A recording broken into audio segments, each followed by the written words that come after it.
आप यहीं पे रहते हो? हाँ जी, हाँ जी, यहीं पे और कितने समय से यहाँ पे रह रहे हो आप? महीना हो गया, महीने 1.5 महीने से बात हो रहा है।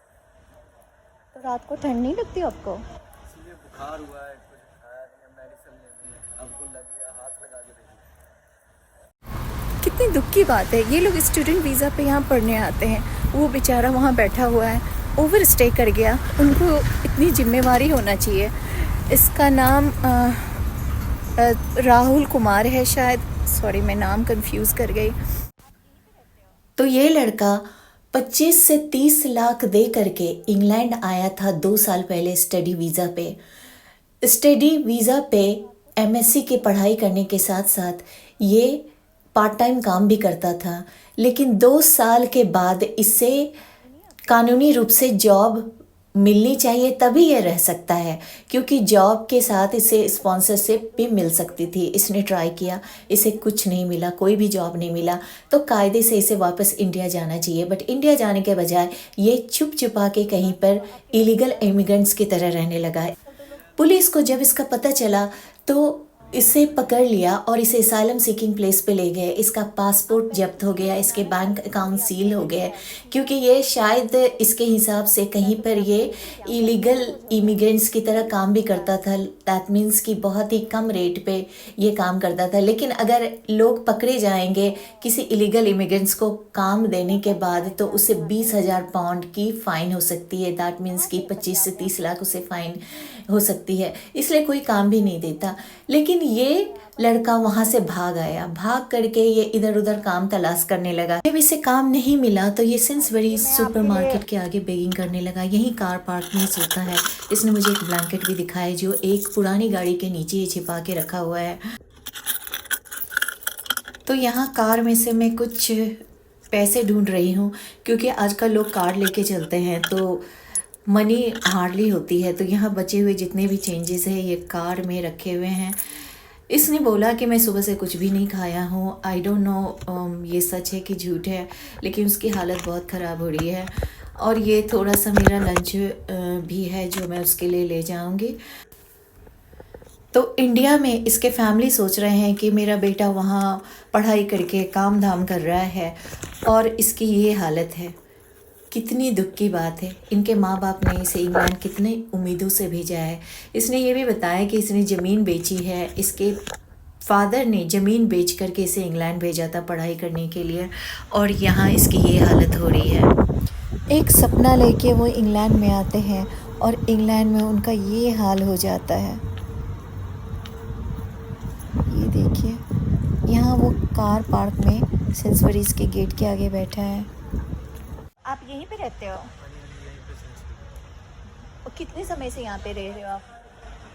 महीना हो गया, महीने 1.5 महीने से बात हो रहा है। तो रात को ठंड नहीं लगती आपको? इसीलिए बुखार हुआ है, कुछ खाया नहीं है, मेडिसिन लेनी है। आपको लगे हाथ लगा के देखिए। पानी नहीं है आपके पास? तो इसीलिए यहाँ पे बैठा था, मैकडोनल्ड जाके मील खानी। तो ये मैकडोनल्ड में पूरे पैसे आई थिंक 4.5 पाउंड होंगे ना? तो 5 पाउंड की मील है इतना ही। किसी के पास होगा, आपके पास 50 पेंस भी नहीं है? आजकल तो लोग दिया नहीं है ना किसी ने। फ्री में खाना चाहिए। अभी बैठे ही थे। आप पहले कुछ ये बनाना खा लीजिए, थोड़ी आपको एनर्जी आएगी, ठीक है? मैं कोशिश करूँगी अगर कोई कुछ देता है तो मैं आपके लिए लेके आऊँगी। आप यहीं पे रोज़ होते हैं? हाँ जी, फ़ोन है आपके पास? फ़ोन नहीं है। मेरे पास बैंक अकाउंट मेरे सारे बंद कर दिए। ओह, वर्क मेरे को लोड नहीं है। तो क्या पढ़ने आए थे आप यहाँ पे? एमएससी जा रहा था। कहाँ से है पंजाब में? आप कहाँ से? अमृतसर से, अमृतसर गुरदासपुर से। तो इतना अच्छा जगह है, यहाँ पे क्यों आ गए आप? आपका नाम क्या है? रोहित कुमार। रोहित कुमार। अच्छा, आप पहले कुछ खा लीजिए, मैं आपके लिए। बच्चे कितनी उम्मीदें लेके फॉरेन में आते हैं। उन्हें लगता है कि उनकी लाइफ बन जाएगी, और जब उनकी लाइफ बन जाएगी तो शायद वो अपने परिवार के जीवन स्तर को भी अच्छा बना सकते हैं। लेकिन क्या होता है अगर वो गलत रास्ते से फॉरेन में आने की कोशिश करेंगे? अब इस लड़के का क्या होगा? ये यहाँ पे रह नहीं सकता है, उसे यहाँ पे रहने नहीं दिया जाएगा। इससे मैंने बहुत लंबी बातें की। मैंने उससे शुरू में ही कहा था कि जाके काम क्यों नहीं ढूंढते हो, इंडियन शॉप्स के पास जाओ, वो शायद तुम्हें रख लें, बट नहीं, उसने कहा कि मैंने हर जगह कोशिश कर ली, सब यही कहते हैं कि 20,000 मुझे फ़ाइन देना पड़ेगा। मैंने उससे ये भी कहा कि आप गुरुद्वारे में जाकर के लंगर क्यों नहीं खाते हो? आपने देखा होगा इस वीडियो में कैसे वो बेचारा सूख गया है। तो उसने बताया कि लंगर मैं गुरुद्वारे में इसलिए नहीं खा सकता क्योंकि मैं 1 महीने से नहाया नहीं हूँ और मेरे कपड़ों में से स्मेल आती है, तो वो लोग गुस्सा करते हैं। तो सारे दिन वो सेंसबरीज के आगे बैठा रहता है। जब उसके 5 पाउंड इकट्ठे हो जाते हैं तो वो मैकडोनल्ड जा कर के वहाँ से मील परचेज करता है।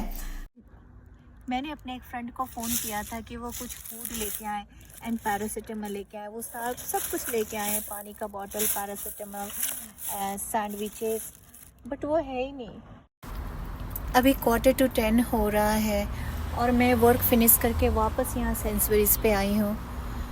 पूरा खाली है ये कार पार्क मैंने पूरा देख लिया। यहाँ कार पार्क अंदर जाके कई बार इसके चक्कर लगाए, वो पर्सन मुझे कहीं नहीं मिला। I will come tomorrow again to look for him, just to make sure that he is okay. और यहाँ एक चैरिटी भी है जो कि ऐसे लोगों की मदद करती है, ऐसे P3 चैरिटी कहते हैं, जो होमलेस लोगों को शेल्टर देती है। और वहाँ हमने पास्ट में कई लोगों को भेजा है। तो जो भी इलीगल इमिग्रेंट्स होते हैं उनको वो टेम्पररी शेल्टर प्रोवाइड करते हैं, सारी सुविधाएं प्रदान करते हैं। एक्चुअली उन्हें पैसे भी देते हैं, उन्हें एकमेंडेशन देते हैं और उनके इमिग्रेशन स्टेटस को संभालते हैं। दैट मीन्स कि अगर उन्हें वापस भेजना होता है तो वो वापस भेज देते हैं। अगर यहाँ कुछ हो सकता है तो उनका पेपर वर्क वो क्लियर कराते हैं। आई विल ट्राई, हम क्या कर सकते हैं। अगर मेरे हाथों कृष्णा चाहते हैं कि उसको कुछ हेल्प हो जाए तो ये मेरे लिए बहुत बड़ी बात होगी।